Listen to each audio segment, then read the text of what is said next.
Siap! Gerak!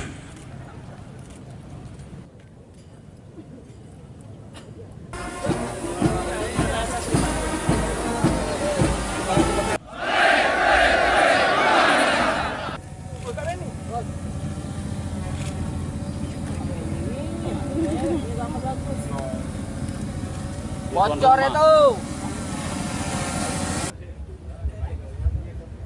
Melayani masyarakat yang mudik. Jadi nanti di pos pelayanan, pos pengamanan.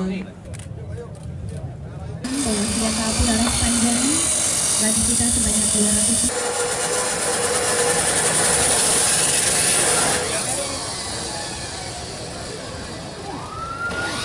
Kamtibmas, Pak Lurah